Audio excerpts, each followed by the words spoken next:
Edozein euskaldunek ulertzen duz esan edun berba polita.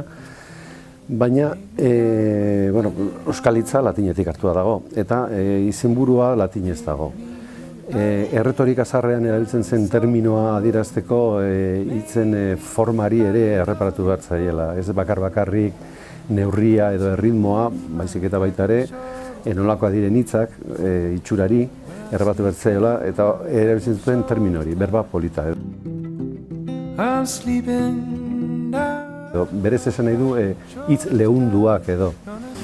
Eta, idazleok egiten duguna da, hizkuntza lehundu, hitzak bilatu, eta iruditu zaidan egokia zala izenbururako.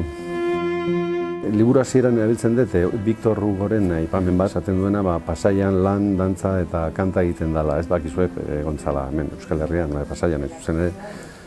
Eta gero gaineratu egiten du, batzuek egiten dutelan, askok dantza eta denek kanta. Eta uste nun laburbiltzen zuela oso ondo nire lana. Denetari dago. Badira jokutsa direnak edo dantza, beste batzuk alaiak humoretsua direnak, humore askotenak edo kanta, eta beste batzuek tono serioa dutenak.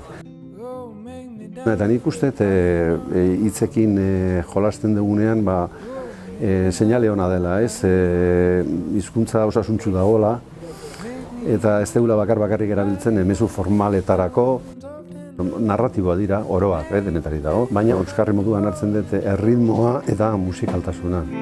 Adin honekin zure lehenengo opera prima argitaratzen zuenean, pentsatzen zen saltatuak nituela hainbat etapa. Edozein idazlearengan, sortzailearengan ohikoak izaten diren etapak, ez?